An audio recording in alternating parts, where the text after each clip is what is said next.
got the tender completed. I got the whistle to work, but it sounds terrible because the whistle chamber is made out of that kind of metal from the 1930s. It crumbles. And it must have crumbled on the inside where I couldn't see it. It has been crumbling on the outside. This is what the whistle sounds like. Doesn't sound like a whistle, does it? So I need a new chamber for it. Now the 225E is pulling a string of nice train house reproduction passenger cars. So we'll watch it go around.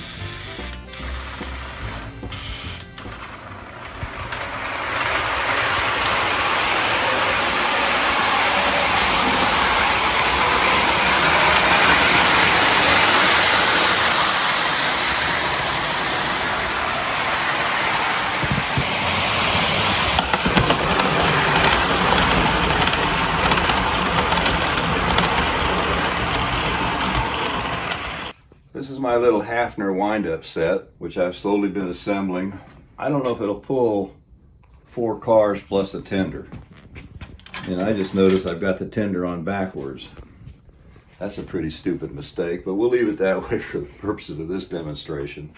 So you push this lever down, and we'll see if we can pull them.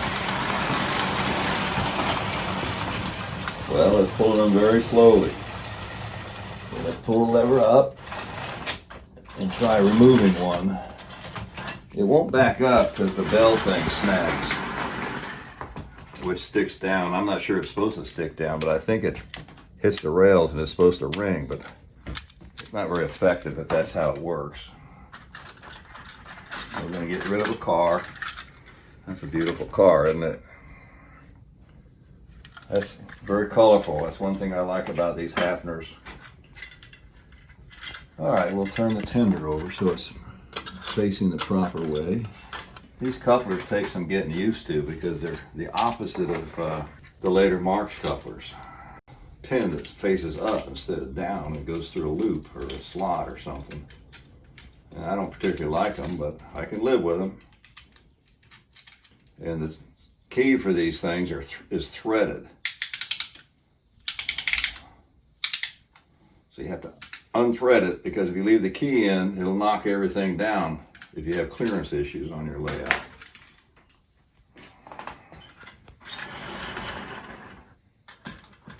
All right, now we're down to a caboose, a boxcar, a gondola, and the locomotive. Let's see if it'll pull this load.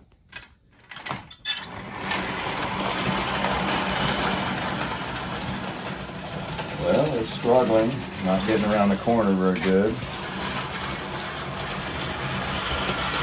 Probably benefits from weight in the locomotive. And the spring isn't that powerful. It should do 6 loops by itself, but with a load it won't do that many. Needs help when it gets back there for some reason. Doesn't like those curves.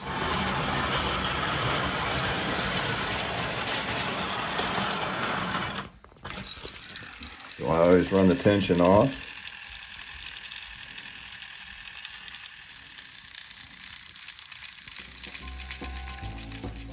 What's nice about the Haffners, of course, is they're very colorful. There's a gondola, silver. You saw the yellow one. Here's a green one. I really like the little boxcar, the Grand Canyon line, Santa Fe. And the caboose is very colorful. They're all pretty small too. For example, we'll show what it looks like next to the Marx. It's small. They're about like the 6-inch cars. Wind-up Haffner. It's mainly a curiosity piece. It's not something you're going to play with all day long because you get tired of winding it up really quick.